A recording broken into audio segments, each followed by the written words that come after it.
بسم اللہ الرحمن اہل ایمان کو ایک تعلیم دی ہے جس کا سورہ آل عمران میں ذکر ہے۔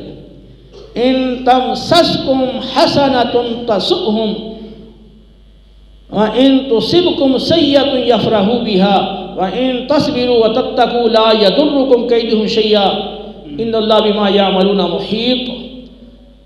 اے مسلمانوں، جب تمہیں کوئی بھلائی خیر پہنچتی ہے تو ان منافقین کو یہ بات بہت بری لگتی ہے، اور جب تمہیں کوئی تکلیف آتی ہے جو اللہ نے تمہارے مقدر میں لکھ رکھی ہوتی ہے تو اس وقت یہ بڑے خوش ہوتے ہیں۔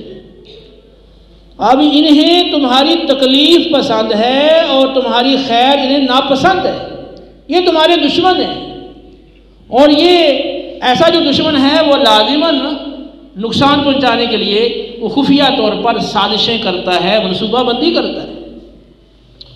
تو فرمایا کہ تم ان کے اس رویے سے پریشان مت ہوں، بلکہ تم یہ کرو ان تصبروا وتتقوا لا یضرکم کیدہم شیئا، اگر تم صبر اختیار کرو، تقوی پہ قائم رہو، تو ان کا مکر و فریب، ان کی خفیہ سازشیں وہ تمہیں کوئی ضرر اور نقصان نہیں پہنچا سکتی۔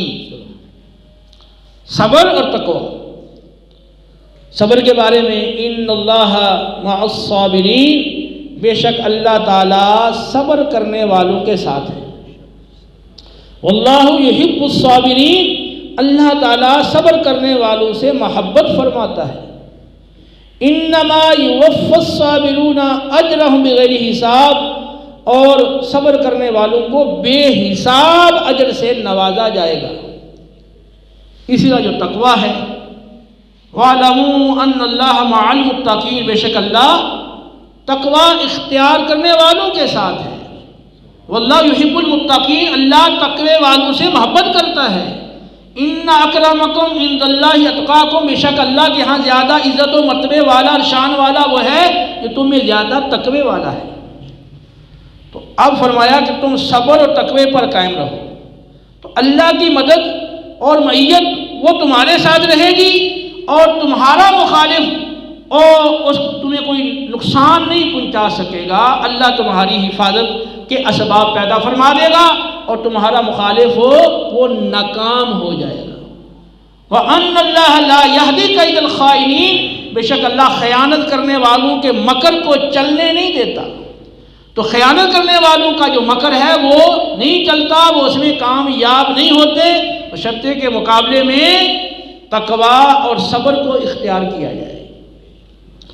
تو سیدنا یوسف علیہ السلام بھائیوں کے رویے کے مقابلے میں آپ صبر و تقوی پر قائم رہے، زلیخا کے اس الزام والے رویے کے مقابلے میں صبر و تقوی پر قائم رہے، تو اللہ رب العالمین نے حضرت یوسف علیہ السلام کو بھائیوں کی طرف سے اور زلیخا کی طرف سے جو بھی سازش تھی اس سے محفوظ رکھا اور ان کی شان و عظمت کو بلند کر دیا۔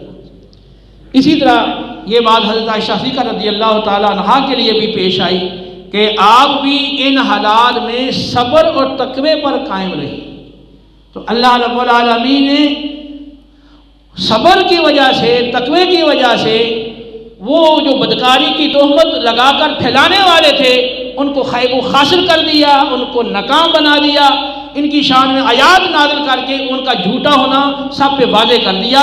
وہ دنیا میں بھی ذلیل و رسوا ہوئے جو ایمان جن کو توبہ کی توفیق نہیں ملی، جیسے عبداللہ بن ابی تھا، اور آخرت کے اندر بھی ان کے لیے بہت بڑی سزا ہے۔ تو انہوں نے جو صبر کیا تو اس میں بے حساب اجر ان کو آخرت میں ملے گا۔ اور جتنے مسلمان تھے اور پھر ان کے خاص ام المومنین رضی اللہ تعالیٰ عنہ کے جو متعلقین تھے اور والدین، انہوں نے بھی اس میں صبر کیا، تو سب کو درجہ بدرجہ اس صبر کا اجر و ثواب ملے گا۔ تو لہذا فرمایا کہ جو اب ہو گیا ہے اس کو اپنے لیے برا مت سمجھو، یہ تمہارے لیے بہتر ہے۔